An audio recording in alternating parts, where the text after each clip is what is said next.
All right, when it comes to dealing with trauma or emotional troubles, we all cope in different ways. Well, tonight, 7 Action News reporter Andrea Isom introduces us to a Detroit man who turned to the written word to find his voice.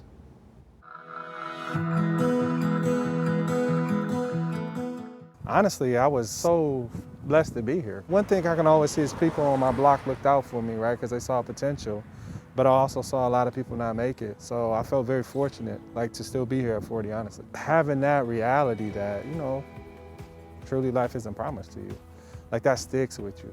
We decided to meet Brandon Robinson on the same street he grew up on, right outside the home his parents still live in today, on Detroit's west side. It brings back a lot of memories.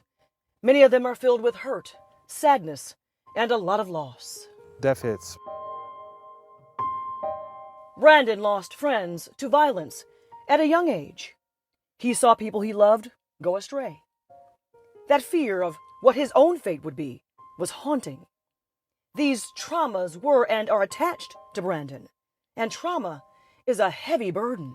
Grief looks so different for everybody. Grief really is just love with no place to go because the person gone. Unpacking that pain is tough. Some people never can. They don't allow themselves to unpack it. Brandon didn't for years because he didn't know how. I didn't know how to express myself. I could feel things, but I didn't know how to put them into words. You think about the traumatic things you've experienced, whether that's failed relationships, divorce, disappointments, or maybe it's just how you view yourself. That's kind of really difficult to vocalize. Finding faith first and then seeking therapy was the beginning of a new path for Brandon. When you go to therapy, they have this thing called narrative therapy, right?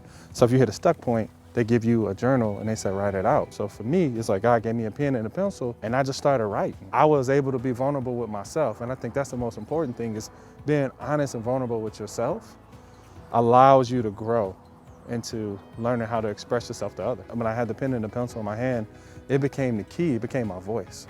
And that's really how I started it out, writing for myself. And I never really intended it to share with other people. And now we're 7 years later and I have a book out. When words won't form, my pen speaks. It feels amazing. Not only am I embracing vulnerability, I'm also helping shift the narrative of what masculinity looks like. The pen was my voice. I would go through and really unpack traumatic events. It actually makes you stronger. For Brandon, it would only be right to share what he knows now, to encourage others to take hold of what is holding them back. Untangle it, embrace it, because Brandon has a vision to help you break through. Mobilizing and hopefully starting a movement for people to embrace vulnerability, for people to tear down emotional walls so that they can heal the trauma that's behind that wall. Embrace the amazing part that's behind them. I want to be a part of that. I want to be someone that helps people along the journey to love and see the beauty and the good in themselves. And what an incredible journey that would be. In Detroit, I'm Andrea Isom, 7 Action News. Glad he had such a breakthrough. I bet he's helping others by speaking out. Thank you so much, Andrea, for that story. Now, to learn more about Mr. Robinson and his new book, go to our website, WXYZ.com.